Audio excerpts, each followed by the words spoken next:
It's up to you, New York, New York.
I was about to throw my headset like Bill Belichick in Super Bowl 25, trying to slow down the K gun. I finally figured it out like milliseconds before we started. It's the Super Bowl 60 preview. It's the Richie Hicks Jr. Sports Podcast. I am your host, Richie, here with my guys. Window 3 below me, Mr. Ryan Shed, via upstate New York. Window 1, Idris Salam, a.k.a. Bosco, from the Bronx, currently in Asheville, North Carolina. How we doing, Jets? What's up, y'all? You guys are doing a lot better than me, man. It's -3 here with the wind chill. It feels like -32, man. I had to go out and snow blow earlier today, man. I had to take a break because it was so cold. Man, it's brutal up here, fellas. Shed. That's why I refuse to move back to New York. That's the only. Men are built differently up here, Richie or Idris. So I know. Yeah, I know. And I live in the city. You upstate. So but this is why during this tail end of his career, why at the quarterback position he's been struggling to. These are Lou Brown explained it best when they tried to cut down the amenities for the former Cleveland Indians. Lou Brown explained it, but you're talking about muscle cramps and everything. Just saying, man. I'm just saying. Or a heart attack. Hey, before we get the show started, you know what I want to say? If you guys haven't seen the video of Charles, did you say F you? Did you say if you guys or F you guys? F. All right. If you didn't see the video of Charles Haley and crew going to see Roger Craig and congratulating him in his house. That is a hell of a video. That was awesome. That was great. Congrats to Roger Craig. I'm most happy for him. Yeah. Out of all of these new inductees, Fitz and Breeze, I think it was pretty self-explanatory that they were going to be first ballot. Craig is a guy, and I know Shed. I'm going to give Shed a chance to enhance what he thinks about this, but. My first football memories, reason I have this picture in the background tonight, Stephen Baker, Super Bowl hero for the Giants, had the pleasure of meeting him at a tailgate back in 2015 with our guy Brett for the Patriot-Giant game. Stephen Baker, just as humble as they come, as cool as they come, just a great person. And it's indicative of the era they played in. These guys were not into being side celebs, and this is pre-social media, the era that these guys played in. These guys knew what it meant to just be, hard workers, and Roger Craig, same era. The first most important game of my life featured Roger Craig, not in his best moment, but he was a phenomenal player and truly the first running back, in my opinion, born in that Bill Walsh innovative offense that was just as much of a threat with his hands out of the backfield as he was with the traditional running back duties. He was a great blocker as well, just a great football acumen, and most importantly, just a class act and a guy who always gave 110% every time he was on the field. And, that 49er dynasty of the 80s, does not happen without Roger Craig. Congrats to you, sir. Long overdue. And I'm happy that his former 49er teammates are still around to celebrate this great moment with him. Man, it was. I'm gonna let Shay get in here too, but man, it was when I saw that video. And, you know, I'm a Giants fan, but when I saw that video, I was like, hell yeah, because it was awesome. Roger Craig, his running style, he was straight up. He kicked his legs high. I mean, what he did, and Shay could speak on this more. He did what a lot of people who watch the game today don't realize. Roger Craig was the original, and he did it in an era where they would knock your head off. Oh yeah, he had some tall tasks with having to pick up some of the scariest linebackers of any and all eras. You know, you're talking about guys like Carl Banks and Mike Singletary. Yeah, just to name a couple. Like that was a great era. You know, Pat Swilling. These guys were no joke. No. Yeah, so I was so great. He opened the door like, I beat y'all to the punch. Like, I'm ready. That was awesome, man. That was awesome. It was really nice. Your squad, man. Get it in. Oh no, I mean, I'd like to just touch on, the last time I was on the show, I believe it was before when the nominees were announced, and we all went through the panel and picked who we thought was going to get in. And obviously, me being biased, I mentioned Roger Craig, and both of you agreed with me that he was long overdue and deserving. So it is great to see. It wasn't just us speaking, like me being biased and saying he should be in or whatever. Mm-hmm. It wasn't overlooked, right? I mean, I take it back. He has been overlooked for a long time, and Idris, you said it. He was the original. He was the guy that he was this anomaly in the NFL where it was absolutely unheard of to have a running back catching balls out of the backfield. And Joe Montana had so many weapons around him, and Roger Craig was a do-it-all guy. And he was alone in that, which made him so unique and so perfect for that offense. Mm-hmm. And like Richie was saying, man, I mean, he never took a play off. You know what I mean? Like he was like blocking every down, and these big dudes coming at him. Roger Craig, the small guy.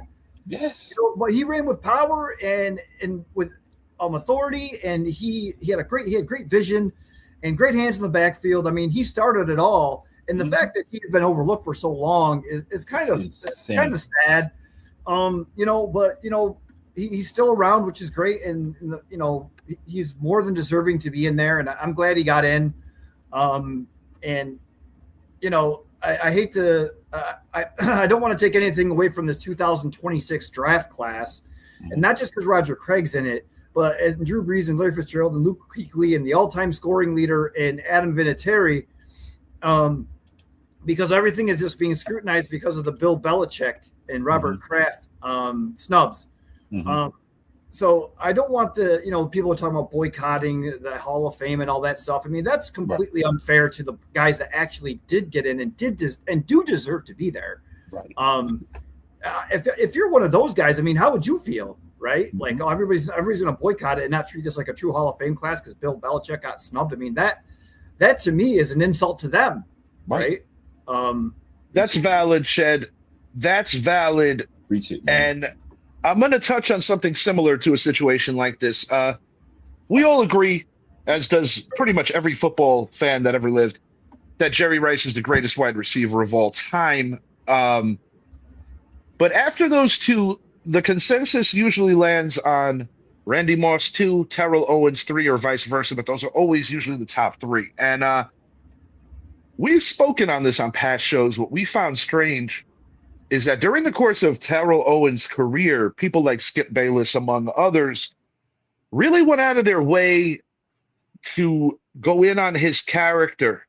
Now, while he was definitely a free thinker and someone who spoke up and someone who didn't take no shit off of anyone, I mean, ask Donovan McNabb that. Donovan McNabb is probably, in retrospect, more responsible for that divorce in Philly than T.O. is, believe it or not.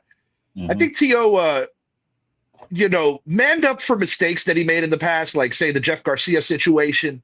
He manned up for that. He clearly had his back in Dallas as he was brought to tears defending Tony Romo after their heartbreaking loss to the Giants back in the 07-08 playoffs. Why am I talking about this? Randy Moss, who just as good, possibly better than T.O., while being the phenomenal freakish athlete he was, did have a propensity for quitting on teams. In fact, at one time or another, every team he played on, including the New England Patriots. He admitted it too. That's the thing. He did admit it. And T.O. did not attend when he finally got in on attempt 3, which would have paired with Moss being a first-time inductee. And T.O. cleared the air with Moss on his old podcast, saying that it was never about Randy Moss. It was about sticking a middle finger up to the voters, why he didn't go. But in retrospect, the football fans do get cheated in that level too, or the alum, because who wouldn't want to see T.O. and Moss on the same ballot? Having said that, T.O. should have been first ballot the same way Moss was. But I do think that a lot of media-made stuff mixed with a little bit of immaturity from T.O. when he was younger really just destroyed his first ballot candidacy, which I think is not right, because this is not a guy that was a drug user. He didn't abuse women. He didn't abuse children. Nope. No DUIs, no criminal offenses. Was he always right? Absolutely not. And he admitted that.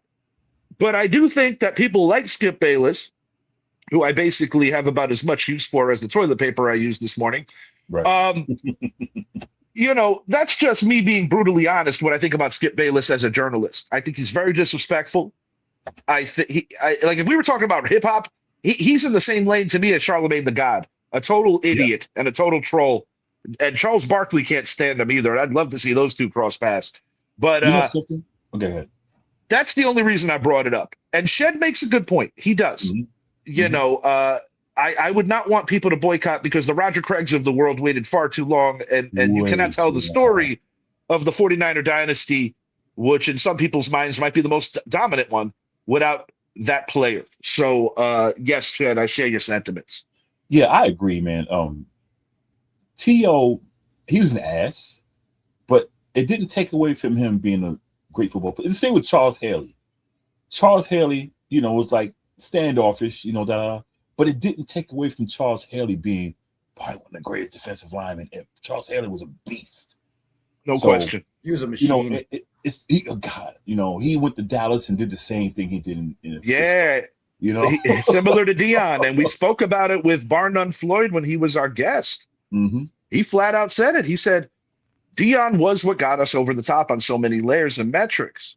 You know, and when he went to Dallas, and if Mike Zappi was sitting here, he'd agree too. Yeah. Dallas needed Dion more than Frisco needed Dion more than Dallas did. He really was that important to the 49ers. And if we're talking about just one single season of impact, I think that's Dion's greatest year was 94 when they ultimately won the Super Bowl. Yeah. Roger Craig, I'm just happy. I mean, he's like I told you, I think yesterday, they did him the way they did Ken Riley and other guys who waited 30 years to get in. Too many players. Craig should have went in when Montana went in. He should have. Darren Woodson is still not in. Darren Woodson still's not in there. That whole team is in there. Steve Atwater waited forever. Sterling Sharp waited forever. And listen to my fellow Giant fans. I'm not up in arms about Eli being a year 3. Maybe it'll drag out to year 5 or 6. I'm not. That's not ever been my point of emphasis or my point of contention. My only point of contention with regard to Eli is that I feel that he's done enough to be a Hall of Famer, and I get frustrated when certain people will say that it was all the defense, because you know when you win multiple Super Bowls, one of them a bottom 5 defense, the other one literally in the middle of the pack. I feel that you're not really telling the true story. And where's this same energy when we're talking about seasons like 14 and 15, where he had the 3rd best touchdown to INT ratio and the defense couldn't stop anybody, you know? And I because of the defense. Tell the whole story. I do want to get your opinion, both of you guys, on another Hall of Fame matter before we move it along. Shed, you did mention Bill Belichick. What's ironic about this is Drew Brees, who was coached by another controversial figure, Sean Payton, '09 Super Bowl victors, but they're attached to Bountygate.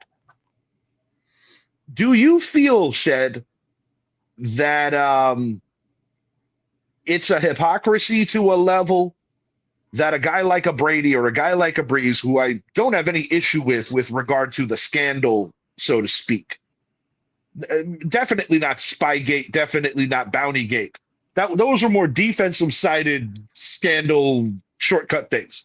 Mhm. What I'm saying is, do you think it's a bit hypocritical that because they're quarterbacks and because of where they rank in the history of the league, that these guys are going to kind of be able to jump above it, whereas a guy like a Bill Belichick, who didn't get a year's suspension, but Sean Payton did. I personally felt that Deflategate, while a little bit of a Bush League situation, was also a reach on the behalf of Commissioner Roger Goodell, because I think Roger Goodell, being his first year in '07, knows that he didn't punish the Patriots the right way. And I think he was a little conflicted on how to deal with it. Yeah. And, you know, you take the Bill Polians of the world, there's been some stuff surfacing that even Tony Dungy gave more than his 2 cents about Belichick not getting in. Is this fair that guys with too many personal investments in terms of feelings are having this kind of power? And I guess the other part of the question is, should Breeze pay just because he's guilty by association with the Bountygate? And I guess I'm asking, should Brady pay too? Because they were all in the same facility, he, Kraft, and Belichick. My opinion is oh, now go ahead, Shed, because I went first plenty of times. Go ahead, Shed. Well, it doesn't matter. No, I mean, I think part of it is exactly what you said, Richie. I mean, yes, Drew Brees would fly above that. He's just the quarterback. He doesn't make the decisions that Sean Payton made about Bountygate or anything of that nature. Just like Tom Brady didn't really have anything to do with the, Spygate or anything like that. That was the coach. But one thing that I think that you hit on that is accurate is the Hall of Fame voters. Bill Belichick wasn't very friendly with the media. Still isn't friendly. No, he was not. Nor was T.O. Was T.O. Right. And so and those guys are the ones that hold the power to people getting in. So you think about when Bill Belichick's, winning a Super Bowl or on the way there, he just we're moving on to Cincinnati. So who's to say that those sports writers that weren't in that room, that Bill Belichick would not answer his questions, and they're holding a grudge this far when it's Hall of Fame voting time? So yes, it absolutely has something to do with it. And yes, it does need to be changed, which they said they're going to look into doing. Yes, these guys can hold grudges, right? And the people that hold the cards are the ones that determine whether you're a Hall of Famer or not, right? I mean, and if you didn't treat them right on your way up, like a T.O. didn't, or Bill Belichick didn't, or the Sean Payton situation, you know what I mean? That will affect them. But again, I don't think it'll affect a Drew Brees, or it wouldn't affect, Tom Brady getting in. It's got to be changed in some manner. I don't know what, I don't get paid to figure that part of it out, but something does need to be investigated and looked into to make it better. Because it's absolutely obnoxious to not have Bill Belichick in there. I mean, it's idiocracy. I just don't understand it. Thank you. Yeah, I think that was the best word, idiocracy. You can't throw in a better, more obvious one than that. Idris, passing it to you to piggyback off of what Shed's saying. What do you think, man? Just what Shed said. I think you have to put these guys in the Hall of Fame based on their merits. Guys like Roger Craig should have been in there. That's it. TLC. Yeah, it's criminal that he waited that long. We all agree on that. Belichick and Kraft. Okay, we know what's going on. We know what went on, but that has nothing to do with what they did on the field. It's like OJ. We all know what OJ did. We know OJ. But you can't kick him out of the Hall of Fame either. Right. We know what OJ did, but he did what he did on the field. If you want to put something in the wings, say, yeah, he was convicted of da-da-da-da. Okay, cool. But put these guys in based on how do you keep Bill Belichick? The man has 8 Super Bowls. You're basically giving him the Barry Bonds treatment, essentially. Yeah. And I'll be real with you. I mean, everybody's entitled to their opinion, but I think what Barry Bonds did in baseball is a lot worse than what Bill Belichick did in football. Because unlike Barry Bonds, Bill Belichick loves the history of the NFL, despite some of his shady doings in the past. I think that's a good way to put it. I mean, and I'm not above sitting here and saying that some of this behavior wasn't learned way, way back when he was in East Rutherford. I'm not one of these snowflake giant fans that acts like we're perfect and we've never. Anybody that can take a competitive advantage and get away with something, some way, somehow, will try to do it. But you know what the thing about it? Jimmy Johnson admitted he did it. What's his name? Mike Tomlin said, "Yeah, we did it." He said, "Everybody did it." Right. You know, and I think this was it's an atrocity. You got the most winningest coach, the most winningest coach in NFL history when it comes to titles, sitting on the bench saying, "Why didn't I get in?" You got the owner, but you put. Yes. But here's the clincher. Yes. Clincher. Jerry Jones is in the Hall of Fame. They put him in 10 years ago, 15 years ago, something like that. So how does Jerry Jones get in there with 3 Super Bowls, you know, and a bunch of dirty laundry the rest of the way, the scandal with the woman and all this stuff? You put him in there for 3 Super Bowl wins, but you got Belichick and Kraft sitting on the side. And that's where I'm kind of going with how they pick and choose. We spoke about this on our most recent show, but like, you even look at guys that have battled addiction at one time or another. We spoke on this recently. Mm-hmm. Guy like a Lawrence Taylor is not going to get paid in the same painted in the same cloth as, say, when Brett Favre, and they were different addictions. And I would be the first to say that Lawrence Taylor's form of addiction was more aggressive and more frequent. I'm not going to deny that. Mm-hmm. However, I feel that it's a lot of picking and a lot of choosing. Anybody that does the research knows that in the 70s, a lot of these guys were dying young because of all the stuff they put in their bodies just to stay on the field.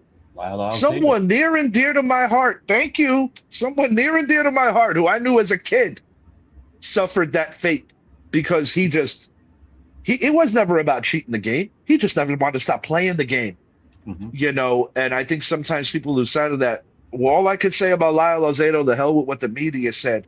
He was good to kids. He gave back, and he had a golden heart. That's all I got. Yeah, he was a good guy. You know, he just had an addiction, but he wanted to stay on the field. But he was a good guy, you know. Yeah, and you know, another thing about Lyle is, you know, I remember looking at the tape of that Super Bowl where he got crushed as a member of Denver. But what an individual performance. And not to mention, he's one of the first players in the Super Bowl era. I'm not going to say first players ever because that would be Jim Brown. But Lyle Alzado in the Super Bowl era is one of the first guys to cross over into the Hollywood realm of things that opened up doors for others. And something that I think a lot of people also overlook. I remember when I was playing Pee Wee football, Lyle's kid got excused 10 days away from the team because he was going to be in an RC Cola commercial with his father. I remember that. He was on my team. I was 75 and he was 77. Yeah. It's insane, man. You know, it's just like the Baseball Hall of Fame. These guys, like, dude, you got one job. Yes. At, you know, put the personal biases away and say, yes, did this man do enough to get in the Hall of Fame? Then you look at the guys who had short careers. Now, not taking anything away from Terrell Davis. We seen what he did, and we see what he could have done had he continued. But the fact remains, he had a short career, and I think he deserves it. I feel he deserves to be in there. Don't get me wrong. Look at Megatron. You put these guys in there. Megatron was a great receiver, but do I think he earned a first ballot Hall of Fame based on his short career? What he did? No, that's just my opinion. Yeah, you made that clear. You did make that clear. And I look at a guy like Sterling Sharp, who, during the era where he and Jerry Rice were playing at the level they were playing at, Sharp was not that far behind Rice while they were both in the league. And I think it would have been interesting to see if Sterling could have kept up the pace with Rice. We'll never know because his career ended abruptly, but that's another guy that I feel got shorted and waited far too long. Because if you're putting Terrell Davis in the Hall, mainly because of those 2 Super Bowls, don't flip it on 2 ways. And there's another Eli argument Oh, the Super Bowls don't matter. Then why the hell did TD get in so quickly if the Super Bowls don't matter? Why the TD get in? If Russell Wilson would have called it a career after those 2 Super Bowl appearances, oddly enough, those 2 teams are playing this week, how would he be remembered? Sometimes when you stay too long, it actually hurts you. It's hurting Eli right now. And while I think those are organizational failures on some metrics, you know, one thing about quarterbacks, they have a way of catching all the blame and a lot of the credit too, no question. But when it's blame time, man, the quarterbacks get it hard. Always. Yes, sir. Yes, indeed. We got a big game going on tomorrow, boys. Super Bowl game day chat. We're gonna give you our picks, and we're gonna analyze this, and then we're gonna get into some Super Bowls of yesteryear and have some more banter. Ryan Shed, you know this Seattle Seahawks team better than most, as you are our resident 49er fan. What do you think about their ascension and how they got back to the big game, far removed from their Legion of Boom days? Man, Mike McDonald, man, he changed that whole defensive scheme.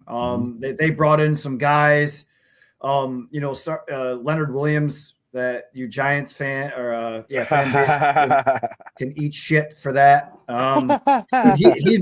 He'd been wreaking havoc for Seattle for like 3 years now, and then they got him Dexter Lawrence. They brought in Jones, and then their back end has been playing well with Kobe Bryant, and they've drafted really well. A Newman Moray coming in. And they just really needed a formidable quarterback to make that offense go, because that defense had been coming along for a couple of years, and this year obviously they hit the gas on that. They just put all the pieces together, and man, they are ferocious. That defense is legit. And Sam Darnold hasn't played his best year, but he does enough, right? Yeah. And Kenneth Walker, I always thought he was RB1 there, but they did a lot of, you don't even know who's going to have the ball game 1 and game 2 when they had Charbonnet. Now you know Walker's getting the ball, and he's been doing just fine running the ball. And Charles Cross, man, oh man, what a draft pick. Yeah, dude, he's been nasty on that offensive line. And I mean, in JSN, I mean, he had been slowly emerging. I mean, even when he was their number 1 wideout when they got rid of DK and Tyler Lockett, like he was their 3rd receiver at the time, and he still looked better than the other 2. And he obviously took over the number 1 role and has just gone to town. And that is so massive when you consider how long Lockett and Metcalf played together. That shows a great show of confidence, and that they were like, hey, we like what Kupp was doing as the number 2 with the Rams with Puka. Let's give him a shot and see what he could do. And it paid dividends in the title game. I knew that these guys were for real when they finally started beating your team. And I know it's not the same 49ers that it could be with all the injuries, but it's a mental thing too when it comes to getting over a team that has always beat you. And with the exception of the Legion of Boom season there, going after that, I mean, not too far removed when you guys defeated these dudes 3 times in the same season. An even more rare thing is that it happened in the same playoffs where the Eagles defeated my team 3 times. It's a very rare thing when you could have that kind of dominance over a division rival.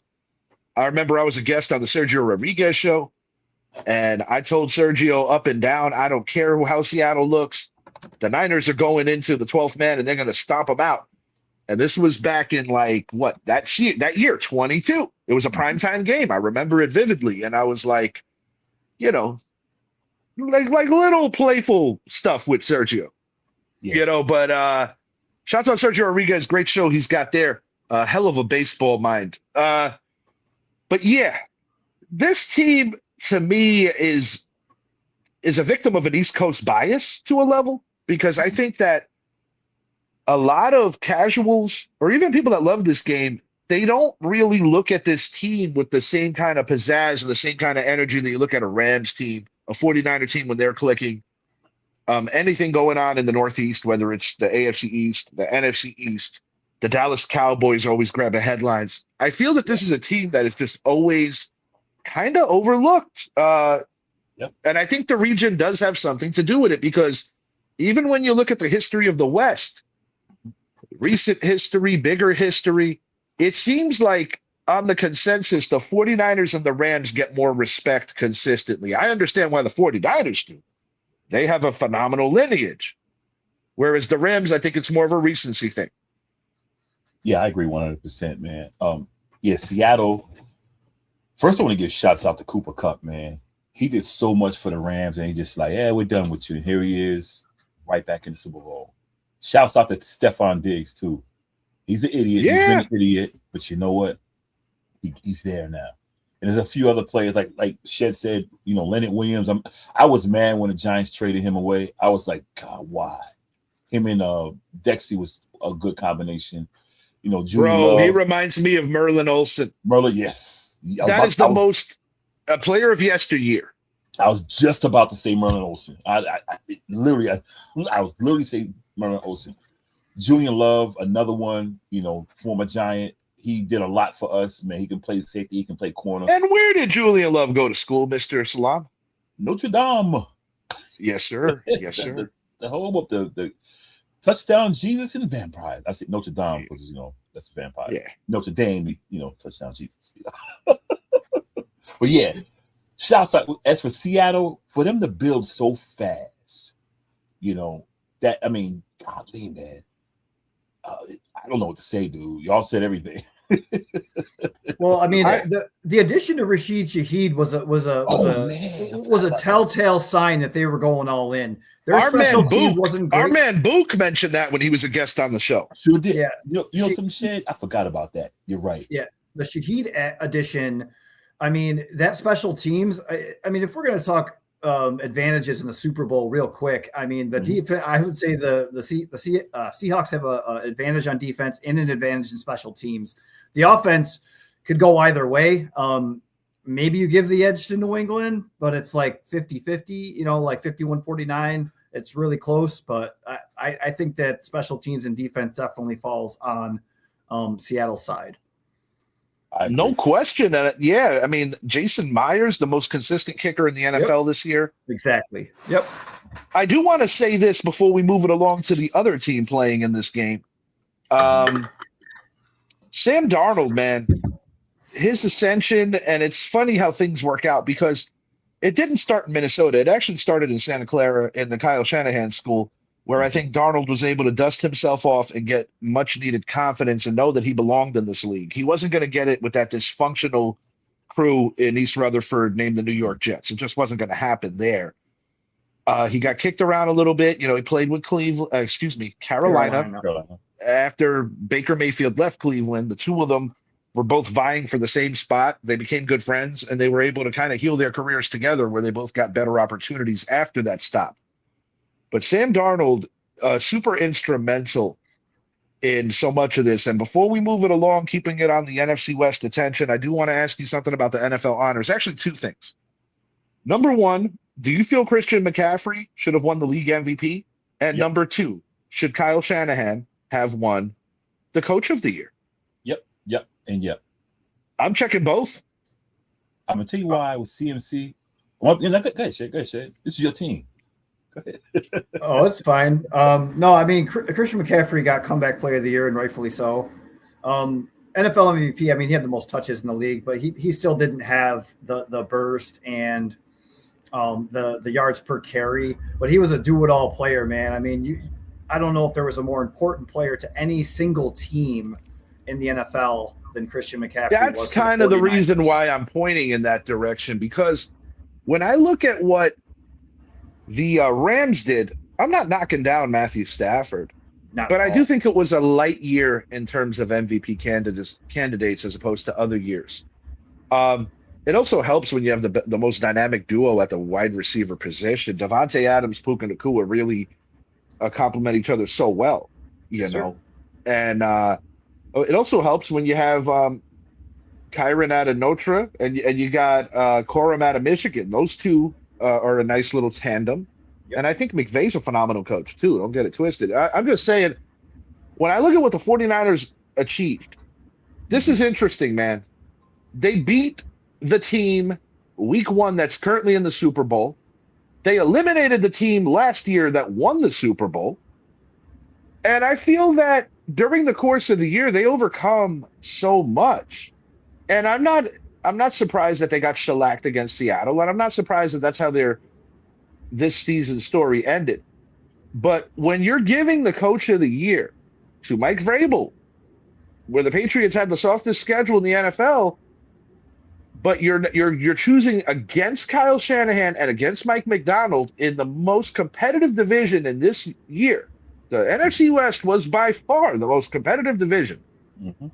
First division with 3 12-win teams ever. Right. And right. So it took the final week to decide who's going to be the number 1 top seed. dog. Yeah.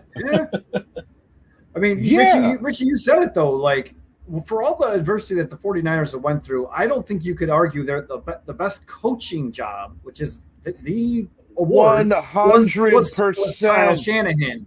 Vrabel went into a team that already had a lot of pieces around it, and they got a lot healthier from when he took over the previous year. And I applaud Vrabel for what he did. So do I. Taking a step back in his career in Cleveland and learning a different way to apply it to his next coaching stop was nothing short of genius. And I like Mike Vrabel. I loved him as a player.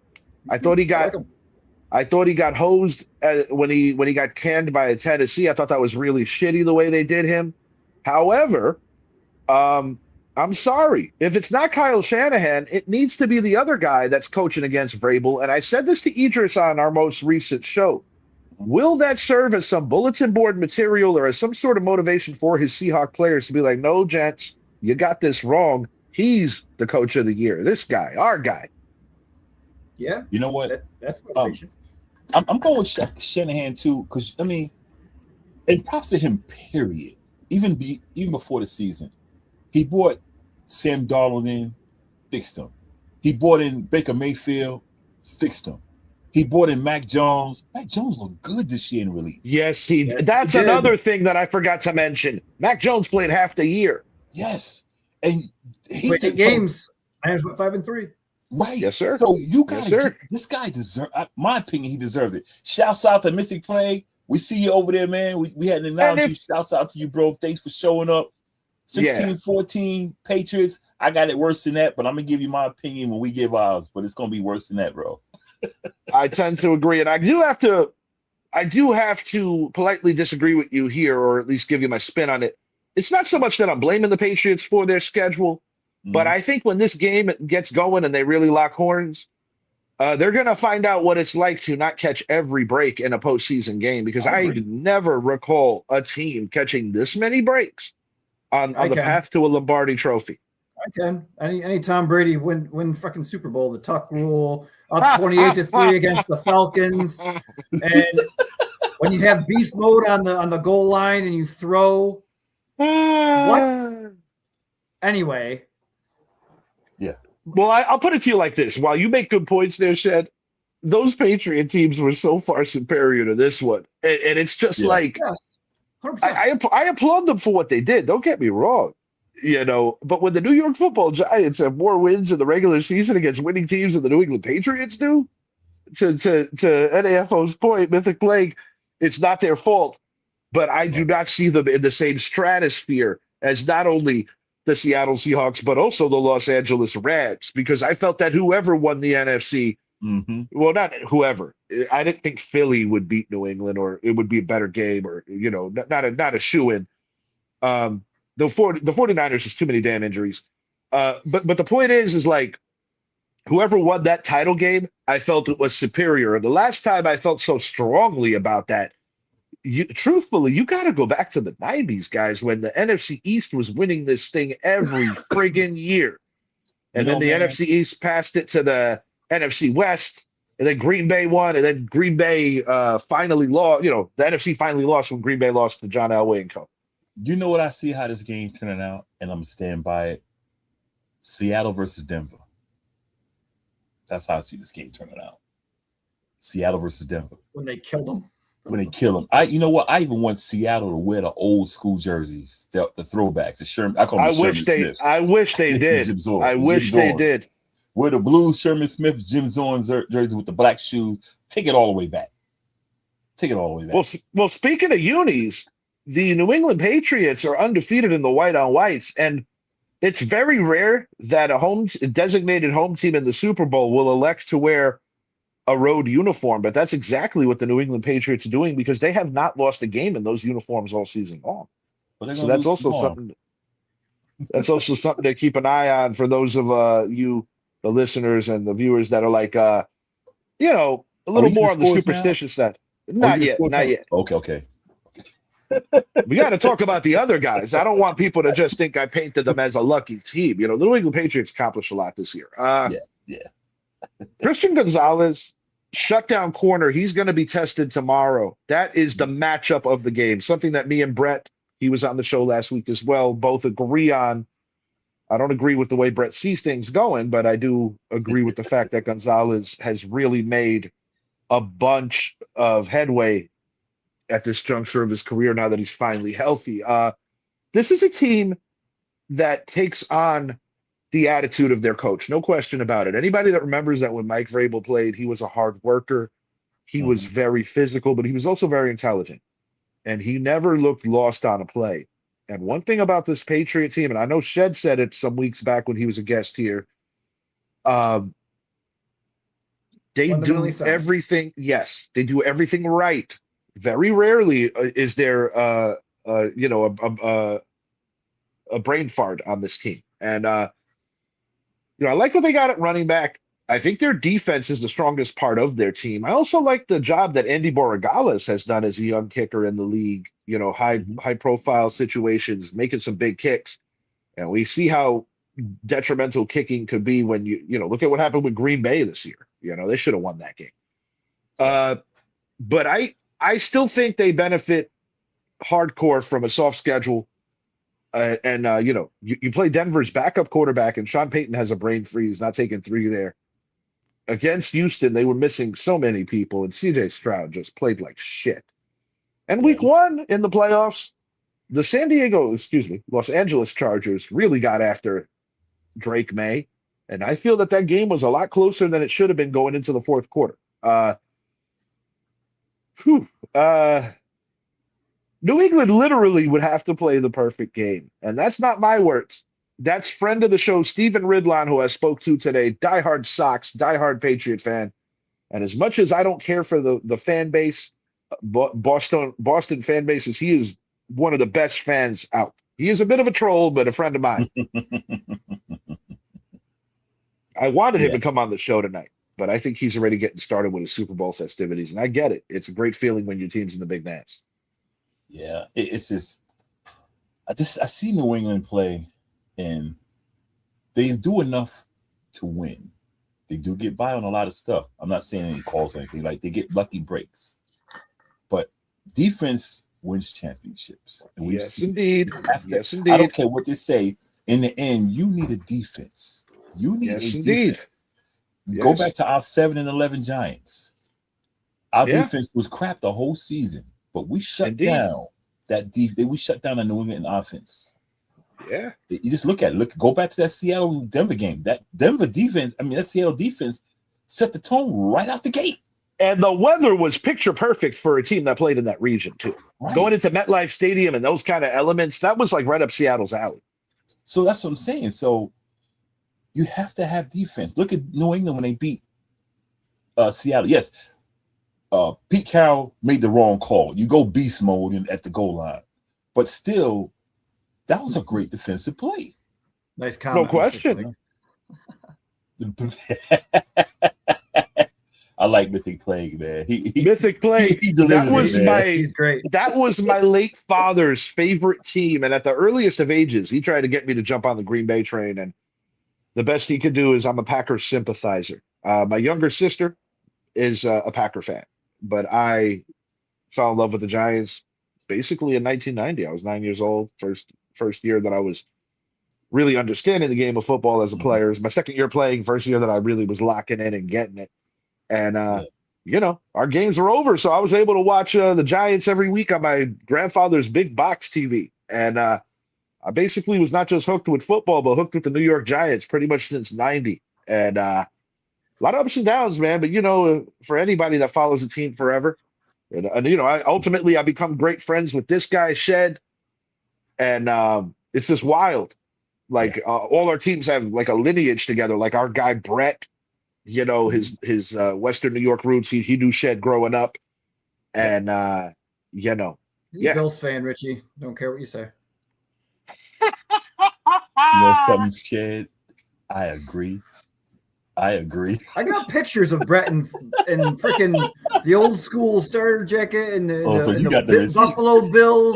Buffalo Bills hoodie and sweatpants. You used to get back in the 90s. He's got all that shit. Look, man. you hold on to those shit because we might need. I'm making the trip next time he goes upstate. I'm making the trip to go check out Brett's neck of the woods. I'm going to speak to Disco on the side and be like, listen, I want you to put some of this away. Or I'm bringing this back to Florida because we have to expose this. I'm going to have to because I'm going to Albany in April. So, yeah, I'm going to have to stop. And I get it. I get why Brett made the conversion, but, listen. No one circles the wagons like Brett Banyan. Look, I've been a Giant fan since 1972. I should have been jumped off. My first season of Giants with 2-11. So see, I had it easy. I had it easy. The first year I followed the team, they won the Super Bowl. That, like I said, it's Super Bowl week, Super Bowl Eve. That's why I got this picture of 85. You know how 88 is a great number for the Dallas Cowboys? Well, 85 is a great number for the New York Football Giants. As David Tyree, Stephen Baker, both Super Bowl heroes. And on a lesser noted 85, but another guy that balled out for the G-Men, Jake Ballard. Oh. But 85 has always been a Patriot killing number or an AFC East killing number, as Stephen Baker. What I love about that, you remember when Pepsi was doing like the greatest NFL moments thing where they would have different commercials with different NFL moments in the Super Bowls? Stephen Baker's touchdown made it, and I was amped. Shouts out to Jeff Hostetler, because if he didn't hold that ball in the end zone and take the safety as opposed to giving it up and giving up 6, there is absolutely no way the New York Giants win that game. And there's absolutely no way that the Buffalo Bills are still ringless. Who knows? Because it seems like mentally they never got over that first one. And I say this in a humble fashion. The 1990 Buffalo Bills would win that game 7 out of 10 times. And that's not a knock on the Giants. I just think that was the best Bills team they ever had. I agree. Masterful coaching job by Bill Parcells and Bill Belichick, no question. The Bill Belichick that doesn't belong in the hall, according to these idiots. Yeah. I'm with you, man. All right. It's time for our game picks, and then we're going to have a little fun after that. Hang on. Go ahead. I'm sorry. Oh. I just wanted to add my piece to the New England Patriots side of the analysis here. All right, let's get it. I apologize for interrupting, fellas. Don't apologize. I talk a lot. Sometimes if I you can be like, "Hey, Rich, slow down." It's okay. No. I just had something to say. You told me to shut up the first day I met you. It's true. It's true. We almost died the first day I met him. We almost died. Oh, yeah, we really did almost die. But can I say this, Shed, before you talk about something intelligent? Yeah, it's a great story. Shed's mooning another caravan on the way to Brett's. Yeah, that happened. I knew Shed for about 90 minutes. We were pre-gaming before we all headed to Tampa for Brett's wedding, and Brett's wedding was quite the event. It was like a week-long kind of deal. Yeah. And anyway, Shed's mooning whoever he's mooning, and then I can't see this gaslighter that is like literally just about to become one with my Honda Accord. I somehow, by the grace of God, saw it at the last second, and then in Zach Galifianakis fashion, Shed's like, classic. Yep. And at that moment, we became friends. This is not far removed from the Giants defeating the 49ers in the title game. Yes, and one of my groomsmen's gifts was a coffee cup for the Super Bowl 46 victory. And Shed took one look at it and just was like, really, like, why did I ride with this guy? Yeah. I was like, come on, man. Thank you, Kyle Williams, for fumbling twice. My man. Hey. What a night. What a game. But Good job, Kyle Williams. Good job. What I was gonna say, the schedule is the schedule. You play who you play, yada yada yada. But yes, they had a soft schedule, and that should not take into account where they got as far as the playoffs. However, they played a bunch of fucking JV teams going in on the way. They played fucking West Canada Valley High School all the way to the goddamn Super Bowl. Preach that shit, Chad. Here's what I don't understand. I get, of course you're biased and you're diehard and you're your team. That's what your job is as a fan. But if you look at it in as an unbiased, like a realist, I mean, you played, you got lucky to beat the Chargers, who didn't have their starting left tackle or their starting right tackle, and that New England defense is pretty good. They just ate that up, and then you play C.J. Stroud with no offensive line again. Who gave the ball away 4 times, and then he fumbled 2 more times. So the offense didn't have to do shit. Nope.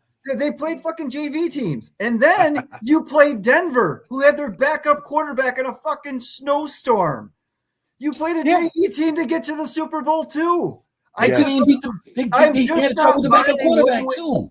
I am just not buying what they're selling. Thank you. That's not to say New England doesn't deserve to be there. That's not to say New England isn't a good football team, but to have that kind of an easy road to the Super Bowl is just crazy to me. I see these NFC teams beating each other up and struggling and barely getting by. Yes, the Niners got blown out, but the Niners also did God's work by beating Philly in the first round. So you're welcome, America. The world's a better place when Philly is not in the playoffs. That was a great 3 hours.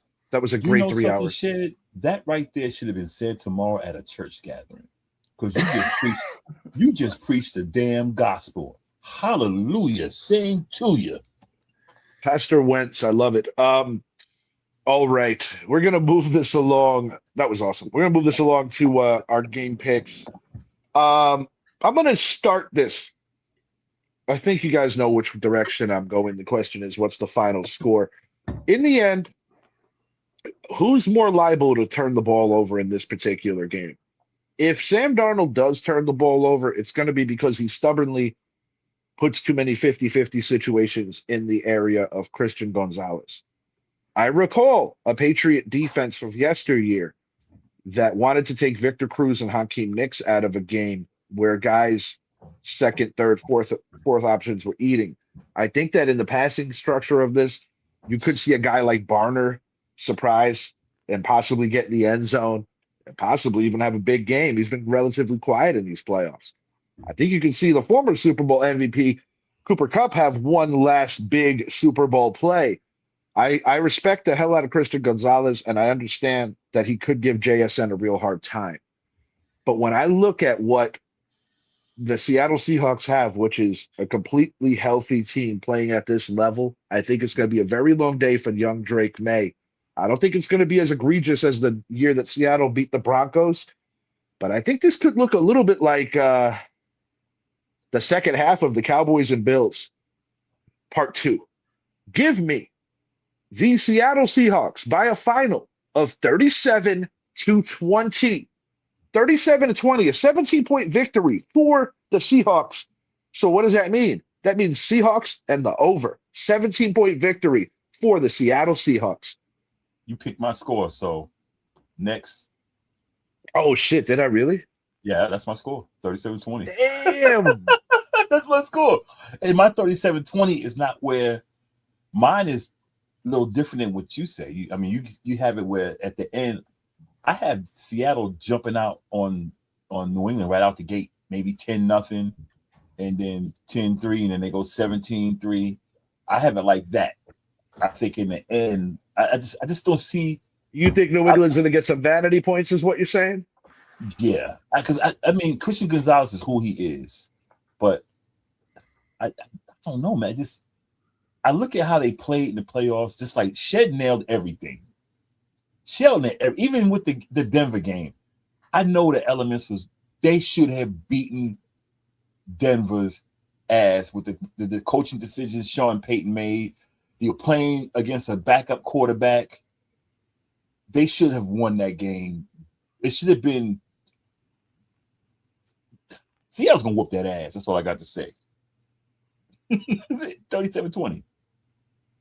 All right. Shit. We know what Shay going because he basically gave us he just basically brought out the gospel. Maybe I'll surprise you then. I like the under, so I think it's going to be a lower scoring game because both defenses are pretty good. So I do think I like Mike Vrabel to be very conservative with the ball. Mm-hmm. I really don't think that he's going to be too gutsy with anything. Like, for example, like when they punt, because they will be punting in this game, they're probably going to try to keep the ball away from Shaheed. Like, be conservative, kick it out of bounds, kick it super high so he doesn't have a chance to return it. That type shit. Right. Like being extremely conservative, meaning opportunities less to score. Mm-hmm. So field possession game. I do like Seattle to win the game, but I'm going to go like 17-13. Something like that, like low scoring, because both defenses are pretty good. Offenses are shaky. Again, conservative game. Field position is going to be a huge thing in this football game. Both offenses don't stand out off the page, right? They don't blow you away, right. But it's the defenses that are really going to keep this game interesting. So I like Seattle to win 17-13. Okay, so he's got it a hell of a lot closer, which actually means that New England would cover because I saw the spread's 4.5. 4.5. Yep. So Idris and I got the Seahawks winning by 17. Shed has them winning by 4. We're all in agreement that the Seahawks are going to win this ball game. This is my favorite time of the show and something that I haven't done in a while that I want to do more often, but it always requires at least 3. We're doing a little start bench cut. Greatest Super Bowl heroes, quarterbacks. Brady versus the St. Louis Rams, Super Bowl 36. Eli versus New England, Super Bowl 42. Montana versus Cincy, Super Bowl 23. Mr. Shed, Mr. Salam, you are pitted head-to-head as I will serve as the judge. The rules of start bench cut. During the first 90 seconds or so, if they're rambling, I'm going to let them keep going. Each guy makes a point where they will start bench cut. They rebuttal each other, and then I decide who makes the better points to win. I wish I had a coin because I would flip it right now, but I'm not going back in the house because my kid's wilding out. So I'm going to say, Shed, you're going first because you haven't been here in a minute. So you go first. Sure. I am going to start Eli versus New England. I'm going to bench Montana versus Cincy, and I'm going to cut Brady versus St. Louis. I mean, you could probably throw some shade at any of those picks in the order. Brady versus St. Louis might have been his coming out party. You might say that to where, that's what made Tom Brady, blah, blah, blah, blah. Eli versus New England was the upset of probably the Super Bowl history with that undefeated season. So he was an absolute freaking gamer in that freaking Super Bowl, man. I mean, oh God. And then for Montana versus and Cincy, I mean, of course I'm a Niners fan anyway, but dude, Joe Montana is still my GOAT. I don't have a problem with that, and neither does Lawrence Taylor. Continue. Oh, no. Well, the reason I'll say that is if you think Michael Jordan's the GOAT, then you like Montana. If you think LeBron James is the GOAT, then you think Tom Brady is the GOAT because they both had longevity. I like that firm analogy. I like it. They both had longevity, and they both had a lot of things go their way to get their titles. But anyway, but yeah, I mean, Montana's performance in Cincy is legendary. So that's what I got. I didn't really have much to say. I guess I went on a tangent about the Michael Jordan and Tom Brady comparison. I like the comparison, though. I actually do. Idris Salam, you're up for as long as you need to be. Shed, you put Eli at 1, you sly dog. You know I'm a Giants fan. No, you're going based on the things. I mean, Montana had I get Super it. Bowl rings. No, I get it. That one stands out to me. That one stands out to me in the level that it was literally my first Super Bowl that I vaguely remembered. I was like the first Super Bowl where I was like all locked in was when the Giants beat the Bills. But that very first one where they beat Cincy, and funny enough, most of the people in my neighborhood and most of the people around my way were actually pulling for the Bengals because of the fact that Boomer Esiason was from Long Island. So we were all pulling for him. And Boomer is just a great person, so we were all kind of pulling. But, yeah, Joe Montana showing why he is who he was. Idris Salam, you're up, bro.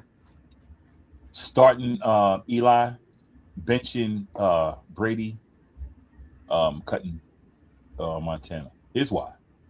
Okay, we got a little bit of difference here. Let's hear it. Everything Shed said, Eli against New England was basically David versus Goliath, literally David versus Goliath. Correct. No one gave them a chance. Nobody. Including me.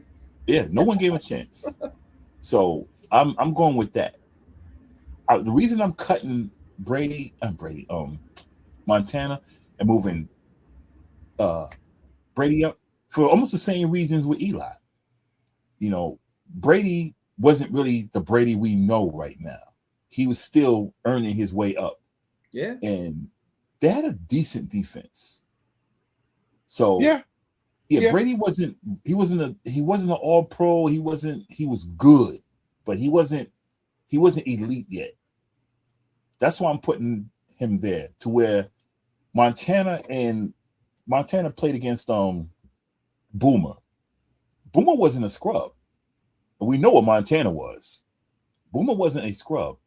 And Boomer had a real good team around him. Very good team. Very good coach. Sticky, icky. Yeah. So I see now. We were saying what was the most. Yeah, I'm putting them last. And it's not to say Montana is not Montana. I got Montana up there too. It's just I feel Montana went against Montana was a great quarterback. He was doing his thing back then, and I picked Cincinnati to win myself because of Boomer being from Long Island, and I always roll for my New Yorkers. And I wasn't a 49ers. I was a Giants fan, so I'm like, forget the 49ers back then. You know, I don't hate them like that. Like now. Now I don't hate them. I will say this, Idris. Yeah. Seeing how mighty Joe Montana and the 49ers were, and of course Jerry Rice, the greatest wide receiver to ever do it. As a fan, it made me look at them like the boss, like the final boss, so to speak. Yes. Like when we beat them in '90, and they were going for a three-peat. And were it not for the LT hit on Montana, right, I don't think Roger Craig fumbles the ball, because in part I blame Steve Young a little bit for that fumble just as much as Roger Craig, because it wasn't the easiest handoff either. Right.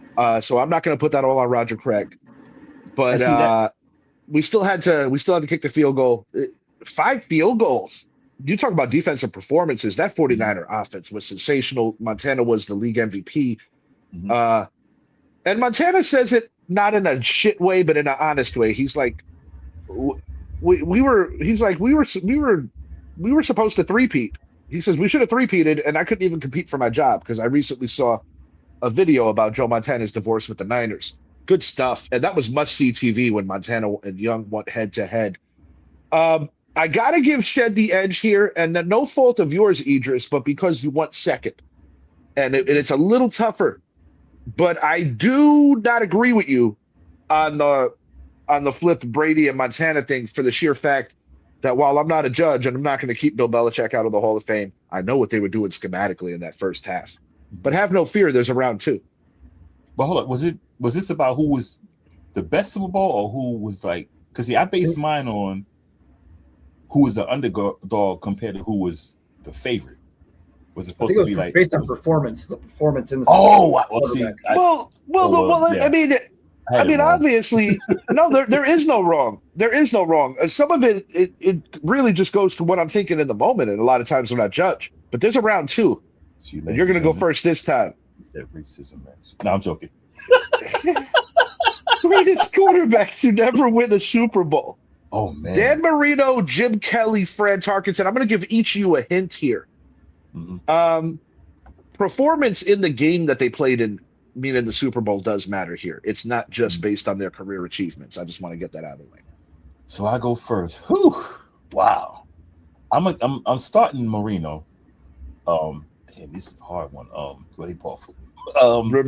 Remember, performance matters in the game they played in, the game they lost. Yeah. I'm gonna go Kelly. I'm gonna bench Kelly and cut Tarkenton. Marino, for the fact Marino back then didn't have a running game. It was Duper and Clayton. Yeah. Up and down the field. That was it. The Marx brothers. The Marx brothers. That's what he had. And I think going against that Washington defense, It was Washington. Yeah, Washington. They weren't that Washington defense wasn't scrubs. They were good. And so I'm gonna start that. I'm benching Kelly. I think that Buffalo offense, man, Thurman Thomas forgetting his helmet and all this other stuff. And they went against a Dallas defense that was going to slaughter anybody. I have a conspiracy theory that somebody from the entertainment team stole Thurman's helmet, either as an inside joke or as a Dallas Washington fan. Something weird happened. I felt the same thing. I said somebody hid his helmet. I'm putting Tarkenton. I saw each Super Bowl with Tarkenton lose. That's how old I am. I saw each one, and he didn't play that well, man. He played all right, but in my opinion, he didn't play that well, man. I think he didn't get the ball to Sammy White right. I think he didn't utilize Ahmad Rashad. I think Chuck Foreman didn't run the ball well. The Purple People Eaters couldn't stop. They played Pittsburgh. They couldn't stop Pittsburgh. They couldn't stop. Yeah, that's it. No, good stuff. Good stuff. I like it. Shed, you are on the clock, sir. All right, I am going to start Jim Kelly. I'm going to bench Dan Marino. I'm going to cut Fran Tarkenton. Fran Tarkenton with the Purple People Leaders. You just already said it. I mean, that defense was eating people up, but yeah, he didn't really play his best game. The reason why I'm going to the reason why I'm benching Dan Marino is, I mean, if we're just talking based on the Super Bowl game that he played in, he was a young kid at the time, and I mean, he's like, I'm going to be back. He never got back. But as a young kid like that, that's a lot for, I mean, just like a Drake May situation or even a Brock Purdy when he played in the Super Bowl last time. Being very young like that, you're not fully developed into your prime yet, so to speak. So, I mean, but, if you ask, I mean, Brock Purdy's a favorite player growing up to watch and idolize was Dan Marino. I mean, you ask some of the other pro athletes, Dan Marino was a better quarterback than the Brett Favres and the Jim Kellys and the Troy. Well, he was putting up numbers in an era where it was like unheard of. Right, exactly. Yeah. So, I mean, if you're basing on Super Bowl performance, that's why I'm benching Dan Marino, and I'm going to start Jim Kelly because he went to 4 straight Super Bowls, and he wasn't the reason they lost those games. Mm-hmm. There was a litany of reasons why they lost the games, but he performed well, especially in the first two. But he obviously he never got it done. But again, if we're basing it off Super Bowl performance, I'm definitely going to start Jim Kelly on that. Shed takes a 2-0 lead for the simple fact that I was trying to spoon feed it early because if this was a career thing, it'd be Marino, no doubt. Correct. I completely agree with Idris about his take on Fran Tarkenton. When I revisit a lot of those Buffalo Super Bowls, Thurman Thomas was a big part of why they lost to Dallas and to Washington. And I also believe that Jim Kelly put his team in a position to beat the New York Giants in Super Bowl 25.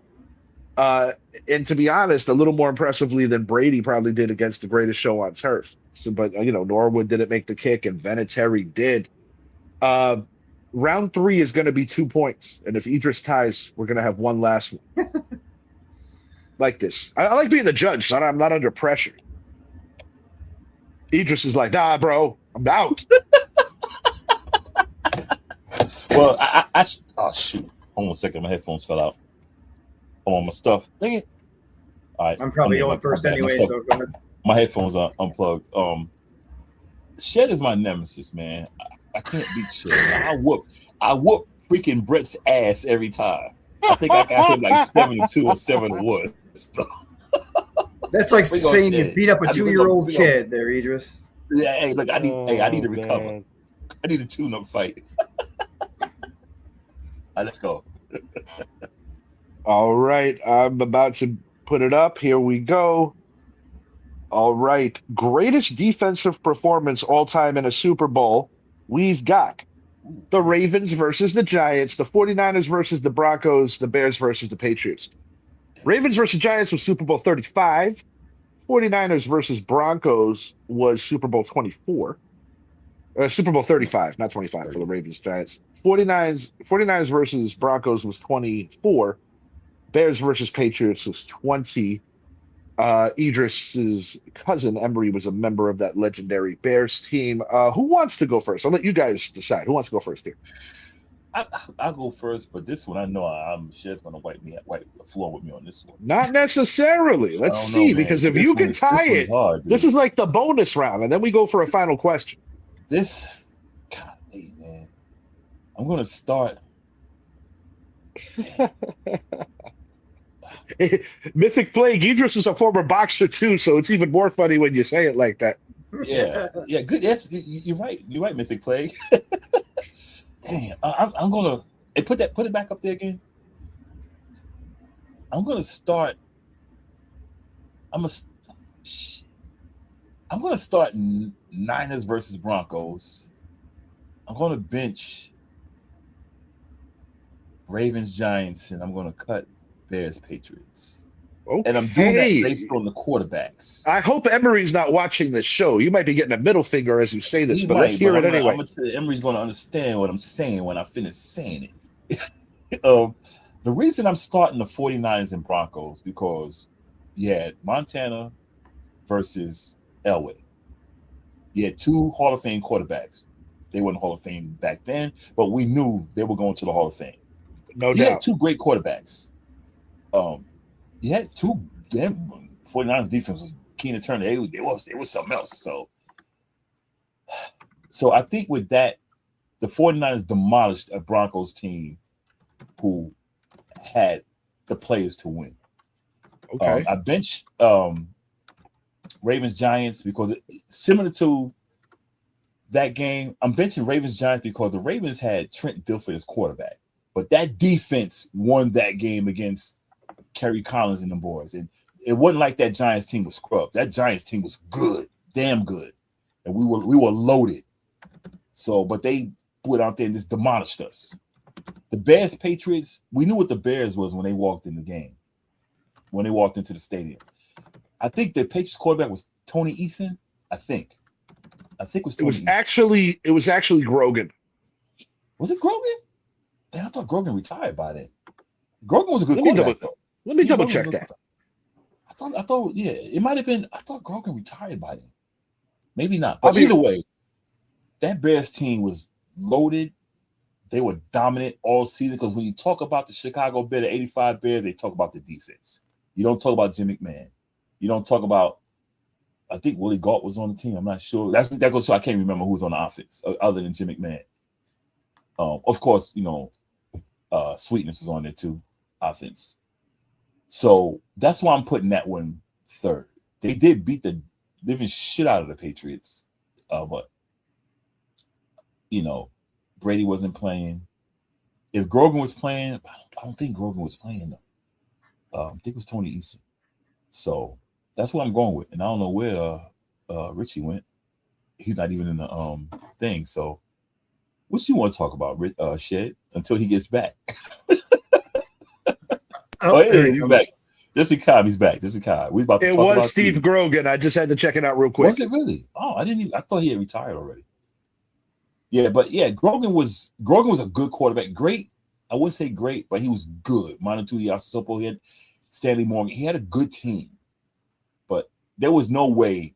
Everyone knew Chicago was going to go in there and whoop that ass. I think personally, going back to that, the real crime is that the NFL fans didn't get Dolphins Bears that year because the Dolphins were the only team that beat the Bears that year. And when your cousin Aaron, Emery's son, was on the show, he spoke about how, they were like a revolutionary team for that era, because I did the whole assimilation. Could the 06 Colts beat the 85 Bears? And the first thing Aaron said was, when are we playing? Is it 85? Is it 2010? What year are we playing? And that, to Aaron's point, that would play a large role in it because Aaron flat out said their thing was kill the first quarterback and then kill the second one. Yep. Get him out of there. Get him out of there. All right. So I'm gonna. So this is based on defensive performance only. So I'm going to start the Bears defense, 55 points to 7. Yeah, that's pretty good. And the Niners defense was like 50 53-10 or something like that, 55, or something 55-10. 55-10, something ridiculous. Yeah. And the Ravens Giants was 34-7. Mm-hmm. So obviously all three teams put up some really strong defensive performances. So I'm going to start the Bears. I mean, the 85 Bears is a reason why we always talk about them and still talk about them to this day. Mm-hmm. And I mean, that game was over before the ball was even snapped. Yeah. Let's be honest. Yeah. It was. was. that was the biggest guarantee probably in the Super Bowl era, as far as like they're going to win the game, and no one thought otherwise. There wasn't even a thought in anybody's mind that New England even had a chance. True. I'm going to bench the Ravens versus the Giants. That Ravens defense is legendary, with Goose and Ray Lewis. And I mean, that Giants team, they had a decent squad, but I mean, you guys know, like, my whole family, besides one of my sisters, is are Giants fans. So I'm like, guys, I don't think you have a chance. That defense is for real. Nah, this and that and the other. The Ravens just completely shut them down. That game wasn't as close as 34-7. And I know it wasn't close even based on the score, but it wasn't even that close. And I'm gonna cut the Niners Broncos. I know they kicked the crap out of them too, but that Niners squad it wasn't just the defense that kicked the crap out of Denver. It was their offense. That's the difference in that one. That offense was not going to be stopped by that Denver defense. The same can't be said for the Bears and the Ravens, right? The Giants couldn't score in Baltimore, and the Patriots couldn't score on Chicago. So start the Bears, bench the Ravens, cut the Niners.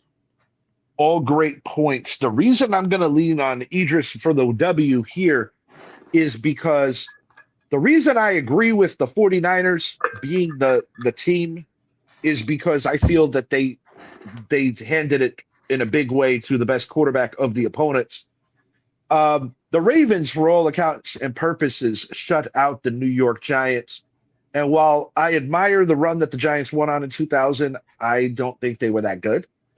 I don't share Idris's sentiments on that. I actually would cut the Giants and I would bench the Ravens. But it's 2-2 now. We're going into the final stretch here. I appreciate you guys hanging with me, and I haven't been cursed out yet, so that's a plus. No, both of you guys are making awesome points. This would have been a landslide if either one of you guys won against Brett. You like how I poke Brett even when he's not here, just talking utter shit to him. Are you spitting facts, bro? Because we both need to do a tune-up against Brett so we can come back at this again. Yeah, that's kind of like when Foreman left the church and came back to the ring, and when he said, "I need Jerry Cooney to fight me." Right. Yeah, like kind of like one of those kind of deals. So I guess that makes Brett Jerry Cooney. Yeah. Or corny. I think he's more like a Spazienza, but whatever. I know, I'm going to hell. I know. All right. Wait for me. The final one here, and this is for just good old humor.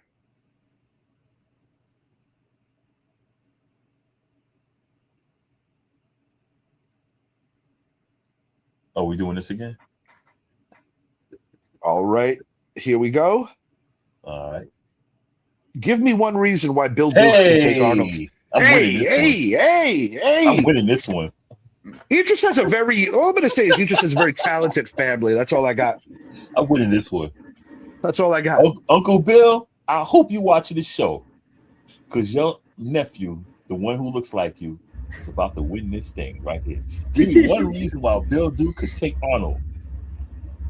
Because it's Bill Duke. Because he wrote That's all you got? Because he's Bill Duke? He wrote the freaking he helped write the freaking Predator. That's why. That's why. He helped write Commando. That's why he takes Arnold. That's all I got to say. I think Bill Duke can take Arnold because he's got total baldness. He uses that freaking razor blade in Predator, man.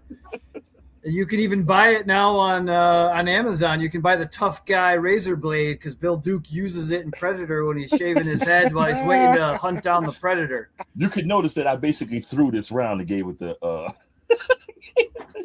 Good. No. We're gonna extend this.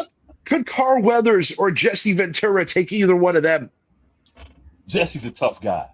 Jesse, yeah, because Yeah, the Jesse. shit's Yeah, digging in like an Alabama tick. Jesse. You're bleeding, man. I ain't got time to bleed. Jesse cut his finger, be like, man, I got 4 more. I don't care. Jesse takes a bow. Jesse doesn't have time to bleed, boys. So No, I he'll refuse. take all of them. I refuse to call a winner here. You guys tied for the night. I just wanted to laugh and I wanted to throw that at you. I remember when Shed was new to being a guest on the show, a part of the show, and when he found out, him and Brett actually simultaneously, that Bill Duke was Idris's uncle, these guys nearly shit. Because like I didn't the find you look out. just like I him. never knew until like maybe best 30 day. years ago. I didn't know. the best day for Brett would involve like, I don't know, about 30 something beers, cutting the grass and falling asleep with a beer in his hand and a sub in his other hand to Predator. And when Brett found this out, he was just like, what? Because, Idris, I'm not trying to like blow it up and be funny, but I mean, for real though, you got 2 Super Bowl champions in your tribe, Aaron and Emery. You got 3 rings between the 2 of them. John Avery's also in your tribe. And Brad Daugherty. He used to play for the Cleveland Cavaliers. Brad Daugherty was one of the best centers in the NBA during the era where Ewing and Parrish were running around. And Mark Brad Daugherty Price. got out right around the time when Shaquille O'Neal came into the league. But Brad Daugherty was legit. And then Brad Daugherty went into stock car racing. Yeah. Do you know how I found out Bill Duke was my uncle? One day, people kept saying, man, you look like the Predator. And I'm like, I don't like no damn Predator. And I'm like, no, I don't like that dude. Like the Predator was an alien. They said, no, the black guy. The guy. And then but they were talking about Commando. When Bill Duke was like, I'm an East. Yeah. I was like, and I liked them. I was like, what a time to be alive. These were some awesome movies. Yeah, and I looked, I was like, man, and I said, yo, they keep saying Bill Duke. I was like, Bill Duke. He said, well, that's your uncle. I was like, what? He said, that's your uncle. I said, for real? He said, yeah, he's your uncle. And when I finally met him, I was like, man, that's before he started losing weight. He started trimming down and everything. So he was big. I was like, oh shit. And I met him. I was like, oh shit. And It's like, crazy. how you doing? It's crazy to think like I got a picture of us. Social I'll media. post it next time. Social media could be so shitty for so many reasons. Mhm. But I think about like people that I've met because of our profound love for a football or a baseball team, in this case, a football team. Yeah. And it's wild. I remember like, yo, I'm in Florida. I'm like, all right. And I didn't know if you were playing, you were really gonna come through. I'm like, oh shit, he's really here. Yeah. Like I was coming. Idris and I must have went in about 5 different shows that day. Had some Chinese food, just chopping it up. Understand, Oh, there it is. Let's see, that's what we was waiting on. That's what we was waiting on. Is Ryan Shed alluding to who his pick for next year's comeback player of the year is? Or is this bigger? Is this next year's Super Bowl MVP? Hey, we got to do a show on February 26th, though. February 26th is my uncle's birthday. All right, bet. Tell him to get on the show. Yeah. I like that. That would be sick. We live in LA, though. I wish I can get him on the show, man. But I think we he's can doing make that acting happen. school and everything, but one day, I hope people like, y'all come on the show. I'm like, bet. Yeah, I don't talk to him like I talk to Aaron and Emery. I might talk to him like maybe twice a year. I hope not, because he might not talk to you ever again if you talk to him like you talk to Aaron and Emery. So Aaron just started responding. So Yeah, he needed a couple of weeks. I get it. Probably, I imagine that after a long, demanding season, probably a lot of family time. Yeah, boys, I had to play the Indiana Jones theme. I haven't played it since the regular season, and it's been heartbreaking. Oh no, that's indicative of our football shows. I think it was what? a perfect touch, if you ask me. You know what? We might get Aaron in New York. You know why? Because who knows what the new OC might bring in a new guy, and Aaron gets fired. Like, yo, I'm moving. I'm like, yo, you hear that, Aaron? You know they're gonna get rid of your ass. The Eagles gonna get rid of your ass. That's what they do. They gonna get rid of your ass. So come on to Big Blue. Before him. You said what? Sirianni should go before Aaron. Yeah, but I want Aaron. I want him to go. I want him to come to the And Giants. Sirianni should get a ladder next time he wants to get live on the sideline. Hey, I saw it with my own eyes. I was like, that man is wilding. Yeah, he is. He's a douche. But hey, that's their camp, not ours. Much love, Aaron Moorhead. Thanks for blessing us with your presence on the show. It was really awesome. If you haven't already, please make it a point to like and subscribe to the channel, the Rich X Junior Sports Podcast on YouTube. Thank you, Shed, for being here. Shed, what do you think about the new video, bro? Oh, I love it. I'm honored to actually have my face on there.